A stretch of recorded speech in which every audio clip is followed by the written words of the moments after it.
screen here for Seconds Out. I'm delighted to be joined once again by Mr. Johnny Nelson here in Barnsley. Wait. Come here, bad man. Yes, I'm doing things tomorrow. Get excited. Look. Big things are going on, Johnny. Big things are going on, man. Looking good. I'm feeling good. Are you feeling good? Honestly, I'm looking forward to it, mate. I'm ready to put on it's live. I'm ready to put on a performance, you know. I've asked for this fight. People on about pressure. There's not pressure what? Pressure when I used to go to car garage that's what minimum spend I could put in. To put £2 out of no money in my bank, putting £2.50 in to try and get to work. That was pressure. Asking what minimum spend. That's real pressure. This I'm living my dream. Look at the turnout for me. And you know, some people thrive off that pressure, some of the environment, atmosphere. Some people buckle under it. I believe I'm one that thrive off it. This is what I'm made for. This is the beginning. Again, this is just another chapter in the Callum Simpson, the Barnsley boy book. The major lessons for you is, you know, when you go away in sparring, enough men don't do that. They don't do that. You've done that and you know what you're doing. It's not just in sparring, it's with the other sparring partner as well. And that what listen to say, you know what? I'm bigger than that. People try and say, oh, sparring, which is sparring. Some people can't perform in the ring. So but I believe what I can do in sparring, I can do in the ring as well, and I've proved that so far. I'm there with Simon Bakole. He's knocking people out for fun. I've seen him knocking people out for fun in sparring. I'm giving him hard rounds. You know, I'm getting the best of some rounds as well. You know, it's not like I'm not going over there as a sparring partner. I'm going over there to put it on him. And I've been up since I've been young, up and down the country. I'm down in London sparring down Aziz. I'm up north sparring. I'm gonna work all day. I'm going over to Manchester sparring Lyndon Arthur. You know, after a 10-hour shift at work, early mornings, late nights, sparring up and down the country.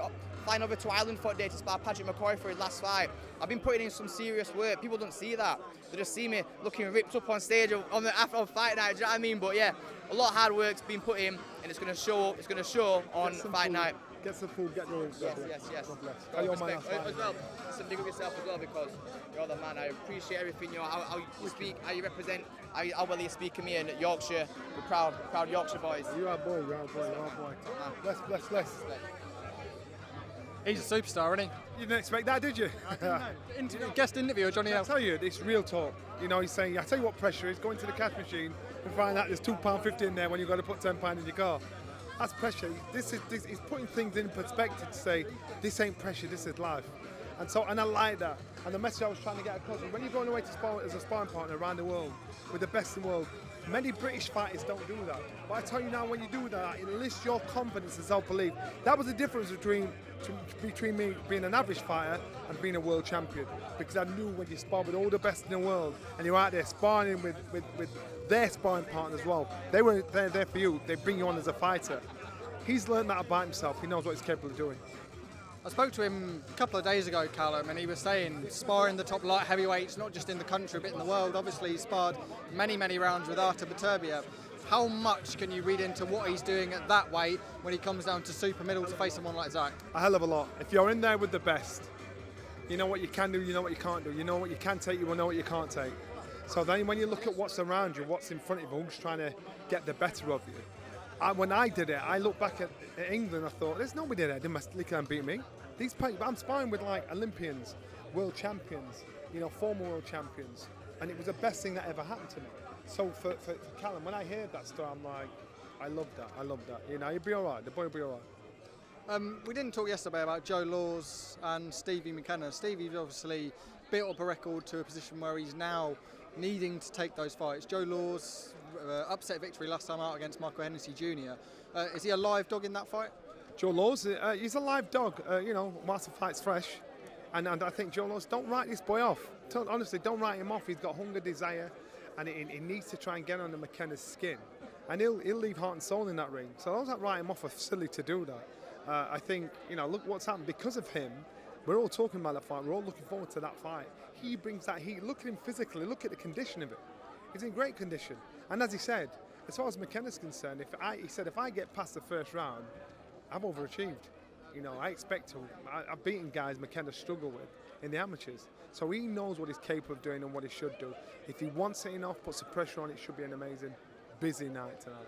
Well, we're here over in Barnsley. Martin Bakole over in LA. Ben Shalom's obviously over there with him on Saturday. Look, if he comes through the challenge of Jared Anderson, a huge amount of doors could open for Martin Bakole. How do you see the fight playing out between those two? I think Martin Bakole, we've heard so many stories about what he's done in sparring and the people he spar with him. You just gasp and you struggle to believe them. Now's his chance to say to people, remember I told you. So I think it's a chance for the public to get reacquainted with him, because he's the bogeyman. Because if these stories are true, then you understand why we've not seen much of him. Now we are. Now we've got a chance. I'm looking forward to seeing that fight. How highly do you rate Jared Anderson in the opposite corner? Jared Anderson, the hype's been right. He's sort of been around him, and it's so far so good. He's got to push him up. He's got to get up there and start to really stamp his authority and say, right, this is who I am. Believe in the hype. One thing we didn't get to talk about yesterday is the Olympics. There's a couple of points there I want to pick up on. One being the judging has been very harsh on the Team GB athletes. The judging has been terrible, and this is part of the reason why I'm saying, you're looking at, I'm only talking from a boxing perspective, not talking from anything else in the rest of the other sports. They're basically saying, believe us, not your lying eyes. And if you're a casual fan that's not really into boxing, you see things like that, why would you be attracted to boxing? Why would that attract you to boxing? So to me, I just thought that boxing as a whole, it does, the amateur boxing, the Olympics, doesn't do many favours, but the rumour is, amateur boxing might not be in the Olympics next year. So maybe they don't really care. But, seeing what you see, especially as a Brit, to see wrong is wrong, it's just not right. How much damage could it do over here long term in terms of things like funding and sort of behind amateur boxing here? Like at 2012, we had the biggest haul of medals in the boxing. Now in this one here, the boxing, it's terrible. You look, you think the results, and not through the fault of our own boxers. No, so fundamental changes need to be done, but are we in a position to make those fundamental changes, or is just something we've got to live with? How will that inspire youngsters to say, I want to be in the Olympics? I want to be one of those fighters there that gets ripped off. Wouldn't inspire me if I was a youngster coming through. The other subject is a very delicate one. Italian boxers, we know, 46 seconds into her fight, pulled out against a fighter who had previously failed a gender test due to high testosterone.